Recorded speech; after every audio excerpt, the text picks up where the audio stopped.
UP चुनाव में एक तस्वीर बिल्कुल साफ हो गई।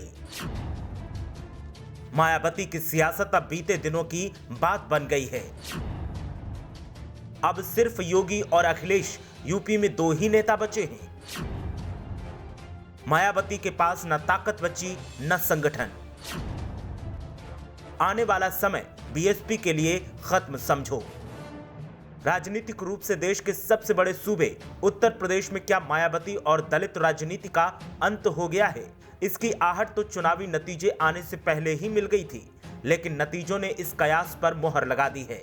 इस चुनाव की सबसे महत्वपूर्ण राजनीतिक घटना अगर कोई है तो वो ये है कि बीएसपी सुप्रीमो मायावती राजनीतिक तौर पर खत्म होती जा रही हैं और उनकी दलित राजनीति भी खत्म होने के कगार पर पहुंच गई है।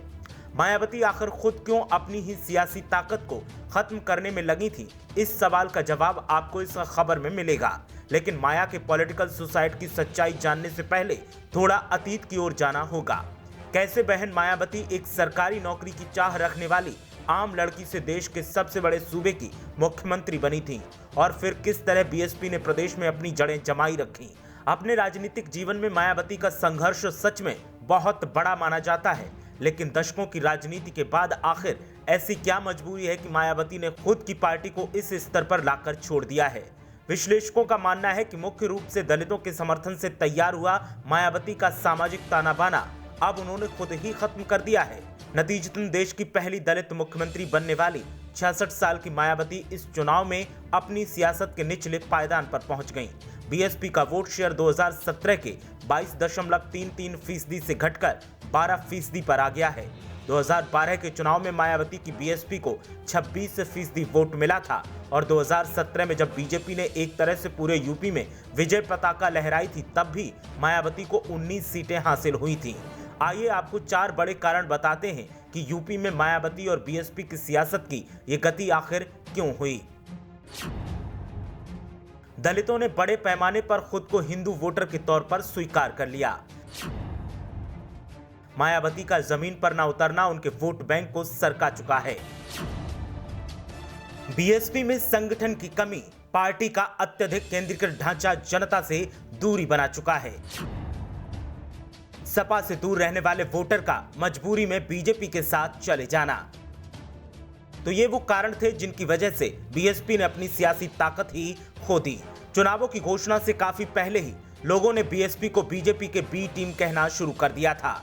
हालांकि मायावती यदा कदा इससे इनकार करती रही। ध्यान रहे कि बीएसपी में मायावती के अलावा दूसरा कोई भी पहचाना जाने वाला चेहरा नहीं है। फिर भी मायावती ने यूपी जैसे राज्य के चुनाव में सिर्फ 18 रैलियां की और इसलिए वे वोटरों के जहन में गायब हो गईं। उनके अलावा प्रचार का जिम्मा मायावती के नजदीकी और पार्टी के पुराने नेता सतीश चंद्र मिश्रा के हाथों में था। वैसे अकेले सतीश चंद्र मिश्रा ही हैं जो अब मायावती के साथ जुड़े हुए हैं।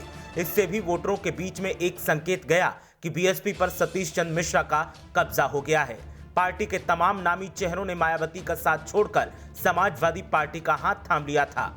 एक विश्लेषक का कहना है कि भीम आर्मी के उद्भव के समय ही मायावती को चौकस हो जाना चाहिए था, लेकिन वो खामोश रहीं। चंद्रशेखर रावण दलितों के दम पर नेता बने और दलित युवा उन्हें उस आदर्श के तौर पर देखने लगे जो मायावती बनने में नाकाम रहीं। चूंकि दलित युवा के सामने कोई विकल्प नहीं था, ऐसे में हो सकता है कि वे बीजेपी की तरफ शिफ्ट हो गए हों। अब माना जा रहा है कि यूपी में बीएसपी का अस्तित्व संकट में है। अगर मायावती ने खुद को बदलते समय में न बदला तो वो दिन दूर नहीं जब यूपी में बीएसपी का नाम भी नहीं सुनाई देगा। पार्टी के सामने आए अस्तित्व के इस संकट को मायावती कैसे पार करेंगी, इस पर अब लोगों की निगाहें बनी रहेंगी। ब्यूरो रिपोर्ट, मीडिया हलचल।